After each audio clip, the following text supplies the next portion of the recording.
Hey there everybody, it's Mark Crilley. I'm back with another How to Draw video. I just had a huge response last time when I mentioned the possibility of doing a video about how to draw more realistic looking manga faces. So that's what we're going to be doing today. Let's just jump on into it.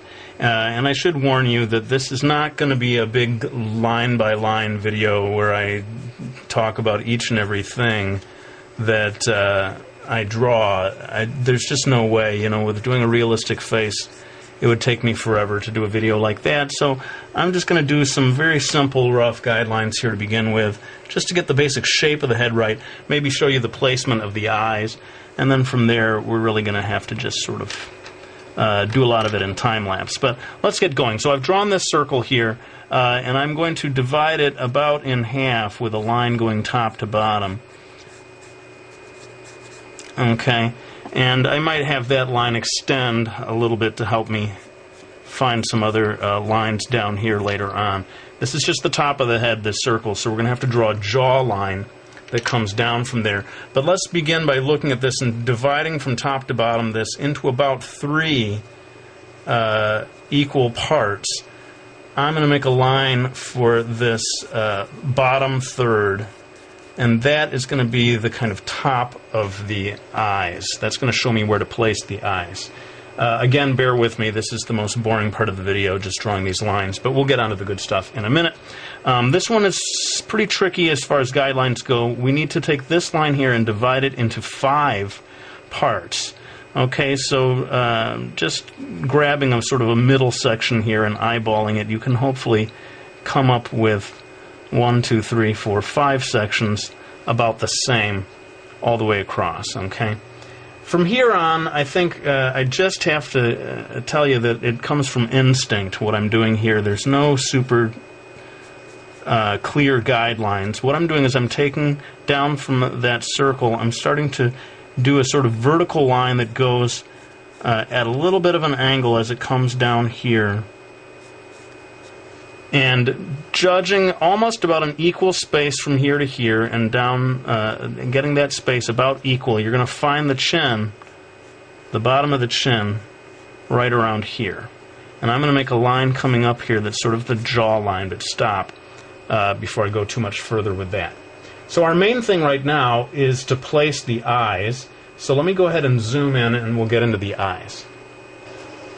Okay, so we've zoomed in here and I'm getting ready to do the eyes, and like I said, I think it's best for me to just do this in time-lapse, but then I'll come back and talk about what I did once I'm done.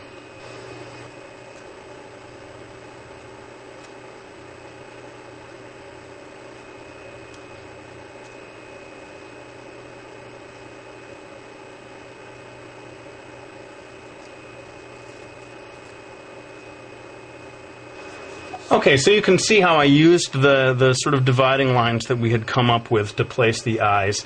This first one sort of almost extends beyond the 1/5 thing that we came up with, and I've sort of foreshortened this one a little because the face is turning away from us. But otherwise, we are using those little markers that we came up with to find the correct placement of the eyes. And people will always tell you that when you're doing anatomically correct eyes, the space between the eyes is 1 eye in length. Usually you see me in these videos doing these very cartoony things, and the eyes can be all over the place, but if you do want something close to human anatomy, try to preserve that distance there. Otherwise, let's just move on to the next part of the drawing. We're going to make it the nose. And again, I'll do it in time-lapse, but come back to tell you what I've done.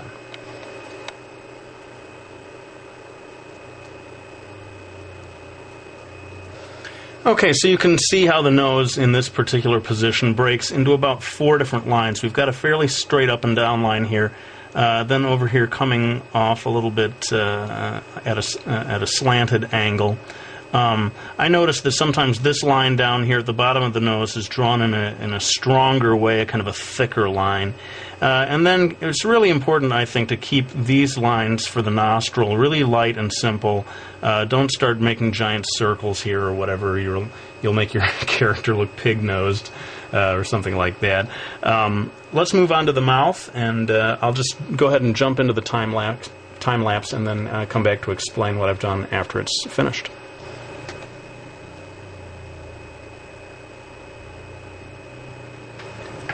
Okay, so you can see how I dropped the line of the mouth in there, and considerably more detail going into this than would normally be put into a manga style mouth, which, you know, usually they're done quite minimally.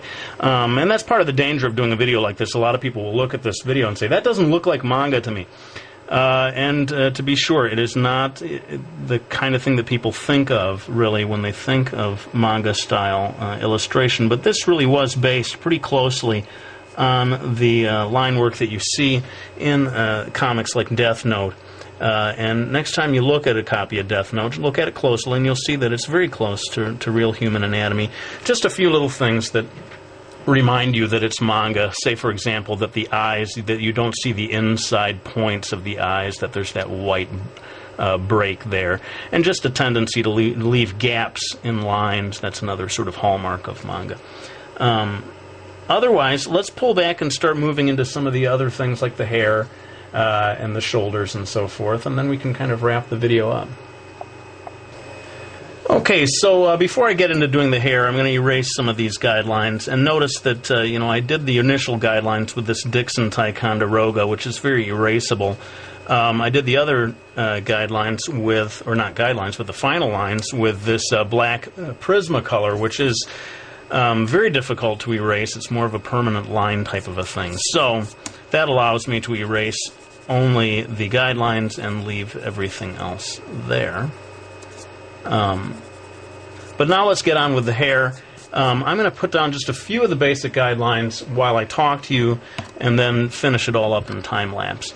I'm keeping the hair just a little bit above that first circle that I drew, just as it would be on the human head, and trying to work in fairly straight lines as I get a sense of where the hair is going to go.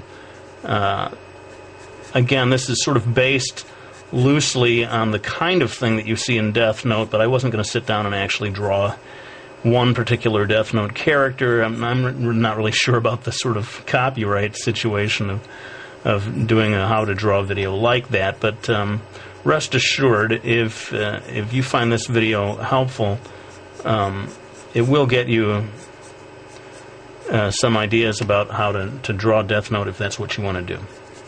I'm just going to add in a few more rough guidelines of where the hair is going to go for this particular character. Excuse me as I try to get my hand over there. And believe it or not, we're getting pretty near the end of this particular video. I'm going to draw just a loose indication of the lower part of the ear. I should do a video about how to draw ears. This is not going to be that video because his hair, conveniently, is covering up a lot of the ear. I'm just going to drop in a little bit of a collar here, like he's wearing some sort of a dress shirt or something like that. Notice that the neck in this particular pose is coming off around the middle of the chin, the line of the neck, and a lot of times male characters will have another line over there to sort of indicate muscles on the neck. I'm going to add a little bit of shading here underneath the chin. Throw in just a few more lines of the shirt. And then let's just go ahead and kick this into time-lapse to finish up this video. And then I'll be back to give you some final words.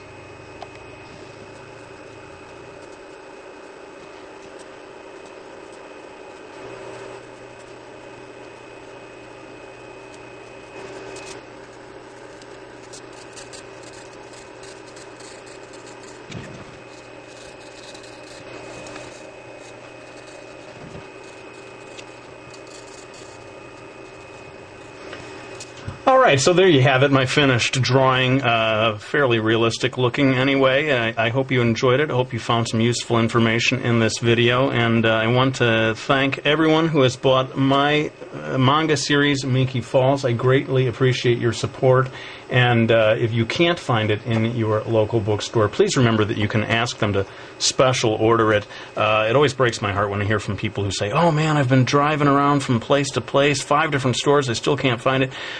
Please don't waste your gas driving from store to store. Just stop and ask someone at the store to special order the series for you. They should be very happy to do that for you. And if you do, please know that I'm very, very grateful for your support.